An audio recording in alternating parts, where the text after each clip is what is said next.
Hello students, how are you all? Today we will start a new topic that is force and laws of motion. Okay? तो बच्चों बहुत ही आसान है। सबसे पहले हम फोर्स के बारे में पढ़ेंगे। ठीक है? तो बच्चों फोर्स क्या होता है?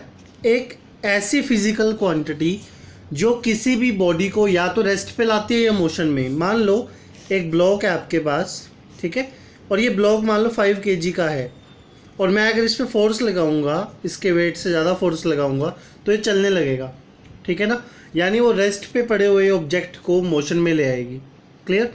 और अगर कोई ऑब्जेक्ट चल रहा है, मान लो ये कार है, सडनली ये मूव कर रही है 20 मीटर पर सेकेंड की स्पीड से। क्लियर? और हम इसको रोकना चाहते हैं तो हमें फोर्स अप्लाई करना पड़ेगा या ब्रेक लगानी पड़ेगी, तो ये रेस्ट पे आएगा। क्लियर?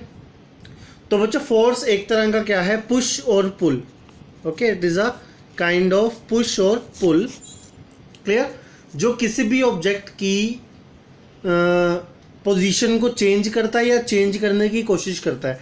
अब हम ये कोशिश की वर्ड बोल रहे हैं। जैसे मान लो एक वॉल है, आप 4 स्टूडेंट्स मिलके इस वॉल को पुश करो, ठीक है, तो डेफिनेटली अपनी जगह से नहीं हिलेगी, लेकिन आप लोग ट्राई कर रहे हैं फोर्स लगा के। ठीक है?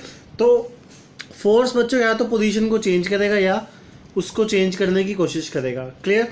एक और काम करता है फोर्स, वो है change in shape of body. Change in shape of body. ठीक है ना? तो हमारे पास बेसिकली 2 तरह की बॉडीज होती हैं। एक होती है कंप्रेसिबल, ठीक है, इसको हम लोग फिजिक्स में इलास्टिक वर्ड यूज करते हैं, इसके लिए हम लोग इलास्टिक बॉडीज। और एक होती है रिजिड बॉडीज। ठीक है? रिजिड बॉडी वो होती है जिसपे आप जितना मर्जी फोर्स लगा लो, ठीक है, वो कभी भी अपने ओरिएंटेशन को या अपनी शेप को चेंज नहीं करेगा। यानी उनके पार्टिकल के बीच में जितना डिस्टेंस होगा वो एज इट इज़ रहेगा।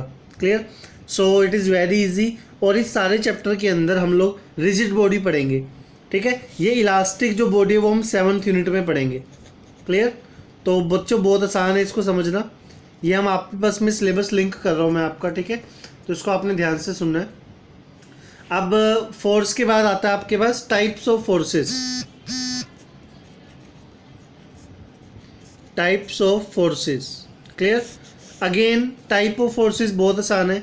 एक होता है बच्चों कॉन्टैक्ट फोर्सेस,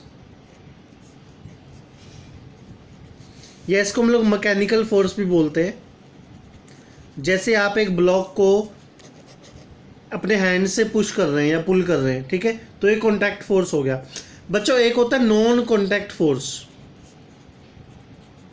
एक होता है नॉन कॉन्टैक्ट फोर्स। ठीक है? अभी नॉन कॉन्टैक्ट फोर्स क्या करता है? नॉन कॉन्टैक्ट फोर्स जैसे ग्रेविटेशनल फोर्स। ग्रेविटेशनल फोर्स की पूरी 6th यूनिट है, हम लोग अच्छे से पढ़ेंगे इसको। ठीक है? न्यूक्लियर फोर्स है, इलेक्ट्रोस्टैटिक फोर्स है। इलेक्ट्रोस्टैटिक फोर्स और न्यूक्लियर फोर्स हम लोग +2 क्लास में पढ़ेंगे। ठीक है? तो क्या होता है ग्रेविटेशनल फोर्स? मान लो ये M1 है और ये M2 है, ये आपस में एक दूसरे को कांटेक्ट में नहीं है, आपस में टच नहीं कर रहे, ठीक है, फिर भी जो है एक दूसरे को अट्रैक्ट कर रहे हैं। तो इस तरह के फोर्स को हम बोलते हैं नॉन कॉन्टैक्ट फोर्स, यानी बिना कॉन्टैक्ट में आए। क्लियर? सो बच्चों ये आपका फोर्स है।